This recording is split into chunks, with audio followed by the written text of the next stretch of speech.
ഇത് നമ്മുടെ community member വരച്ചു തന്നേക്കുന്ന ഒരു ഫ്ലോർ പ്ലാൻ ആണ്. ഇതിന്റെ ഒന്ന് 3D ചെയ്ത് നോക്കാം. ആദ്യം നമ്മുടെ 3D ഫ്ലോർ പ്ലാൻ എന്നുള്ള സെലക്ട് ചെയ്യുന്നു. അതിനുശേഷം നമ്മളിവിടെ realistic 3D floor plan type ചെയ്യുന്നു. എന്നിട്ട് നമ്മുടെ ഇമേജ് നമ്മൾ അപ്ലോഡ് ചെയ്യുന്നു. അതിനുശേഷം നമ്മളിവിടെ പോയിട്ട് പ്രോംപ്റ്റ് ജനറേറ്റ് ചെയ്യുന്നു. ജെമിനി പോകുന്നു. ഇവിടെ പ്ലസ് ബട്ടൺ ക്ലിക്ക് ചെയ്യുന്നു. ക്രിയേറ്റ് ഇമേജ് ക്ലിക്ക് ചെയ്യുന്നു. പ്ലസ് ബട്ടൺ ക്ലിക്ക് ചെയ്യുന്നു. അതേ ഇമേജ് ഇവിടെ അപ്ലോഡ് ചെയ്യുന്നു. അതിനുശേഷം ഇവിടെ വന്ന പ്രോംപ്റ്റ് കോപ്പി ചെയ്യുന്നു. ഇവിടെ വന്ന് പേസ്റ്റ് ചെയ്യുന്നു.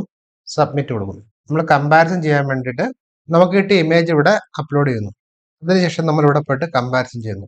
ഇവിടെ ഒരു ഡോറ്, ഇവിടെ ഒരു സ്റ്റെയർ കേസ്, ഇവിടെ ഒരു ലിവിങ് ഹാള്, അത് കഴിഞ്ഞ് ഇവിടെ നിന്ന് ഇങ്ങോട്ട് വരുന്നു. ഇവിടെ ഒരു ഡൈനിങ് ഹാള്, അത് കഴിയുമ്പോൾ ഇവിടെ ഒരു സ്റ്റോറേജ്, അത് കഴിയുമ്പോഴത്തേക്കും ഇവിടെ ഒരു കിച്ചണ്, ഇവിടെ ഒരു ഡോറ്, ഇവിടെ ഒരു ഡോറ്, ഇവിടെ ബെഡ്റൂം, ബെഡിന്റെ പൊസിഷന്, അത് കഴിയുമ്പോഴത്തേക്ക് ബാത്റൂം വെളിയിൽ നിന്ന് വെക്കുക.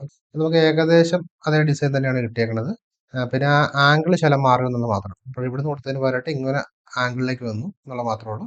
വേറെ പ്രത്യേകിച്ച് വലിയ ചേഞ്ചസും കാര്യങ്ങളൊന്നും ഇല്ല.